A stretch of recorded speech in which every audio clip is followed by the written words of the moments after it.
again, we're back again. On stage, AJ sells sex. But off stage, 22-year-old Alexander James McLean is romantically involved with one woman.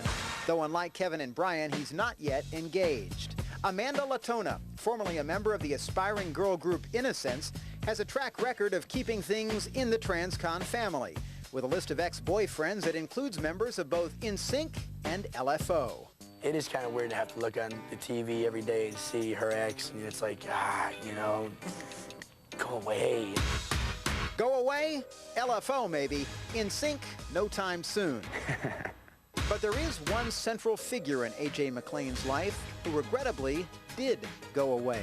My father was never really talked about a lot growing up. When A.J. was just 4 years old, his parents divorced and his father virtually disappeared. Last time I saw him, from the time that my parents were separated, I saw him when I was about 12 years old. I at first didn't know who the hell he was. And then my mom kind of clued me in. She kind of, you know, pat me on the back and said, you know, that's your father. And I was like, oh, okay. Despite his father's absence, A.J. recalls an extremely happy childhood, growing up in Florida without any brothers or sisters, but surrounded by a large extended family. A.J.'s mother faithfully drove her son from audition to audition as he excelled at dance, gymnastics, and the theater. And when his star began to rise at an early age, his family cautioned him about his prodigal dad. My family continuously filled my head with, you're going to be successful, you're going to make a lot of money someday, you're going to be a big superstar and all this stuff. And they also said, your dad's going to come looking for you when he sees the little dinner bell ring and he sees the, you know, cha-ching. And I didn't believe that either. And just as things started to pick up, phone calls started coming in, started getting Christmas cards, started getting birthday cards. Like, wow, man, what? Tough, they were right.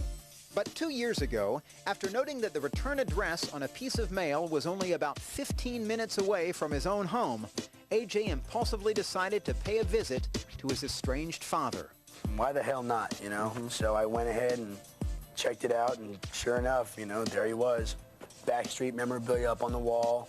He had been keeping up with the whole Backstreet thing since the whole thing started.